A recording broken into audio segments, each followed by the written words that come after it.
আপনি ডাকেন, এটা আমার সৌভাগ্য সেই হিসেবে, এবং যারা সামনে বসে আছেন তাদের দেখার সুযোগ করে দেন, সেটাও আমার অত্যন্ত সৌভাগ্যের অংশ হিসেবে আমি দেখি। আমি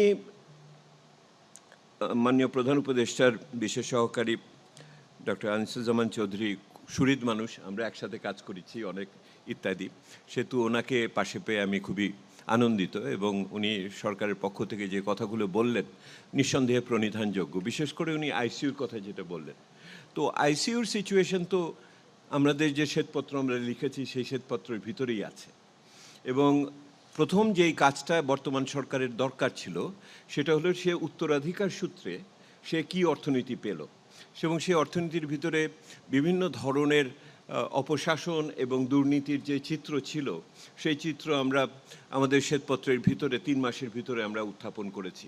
সেহেতু প্রথম এই সরকারের প্রথম কাজটা ছিল তার বেঞ্চমার্কটাকে ঠিক করা, যে সে কিসের উপর দাঁড়াচ্ছে এসে, যাতে পরবর্তী কর্মসূচিগুলো করতে পারে। সেহেতু ডেথ সার্টিফিকেটের লেখার আগে ওনার স্বাস্থ্য পরীক্ষার কাজটা আমরা করেছি শ্বেতপত্রের মাধ্যমে, এটা হলো 1 নম্বর।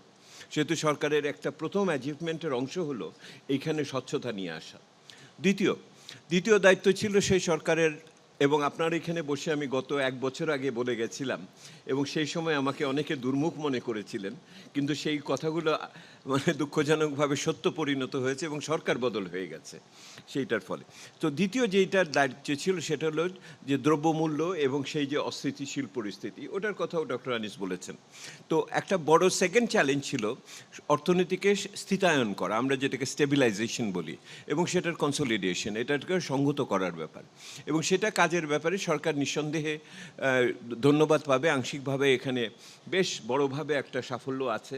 সেখানে দ্রব্যমূল্য নিয়ন্ত্রণের বিপ্লব হয়েছে, যদিও এটাকে আমরা সংকোচনমূলক পদক্ষেপের এটার ফলাফলে এখানে যারা প্রাইভেট সেক্টর বসা আছে তারা উচ্চ সুদের হারের কথা বলবেন, এটা আমি জানি, কিন্তু ওটা হয়েছে। এবং সবচেয়ে বড় কথা, টাকার মূল্যমানের পতন আটকানো গেছে, রিজার্ভ বাড়ানো গেছে ইত্যাদির ফলে একটা বড় হয়েছে, একটা অংশ আমরা ওখানে পেয়েছি। কিন্তু সেই তো দ্বিতীয় যে কর্তব্যটা ছিল, সেই দ্বিতীয় কর্তব্যের ক্ষেত্রে আংশিকভাবে বড় অংশই সফলতা কিছুটা এসছে, এটাকে টেকসই করার বিষয় আছে, আমি পরে আলোচনা করব। আর তৃতীয় আরেকটা কাজ ছিল, সেই কাজটা হলো এই যে আমরা শ্বেতপত্রে যেই কাজগুলোর কথা, আমরা যেই পরিস্থিতির কথা উন্মোচন করেছি এবং স্থিতায়ন কর্মসূচি করতে গিয়ে যে প্রতিবন্ধকতাগুলো হয়েছে সেখানে সংস্কারের প্রয়োজন ছিল।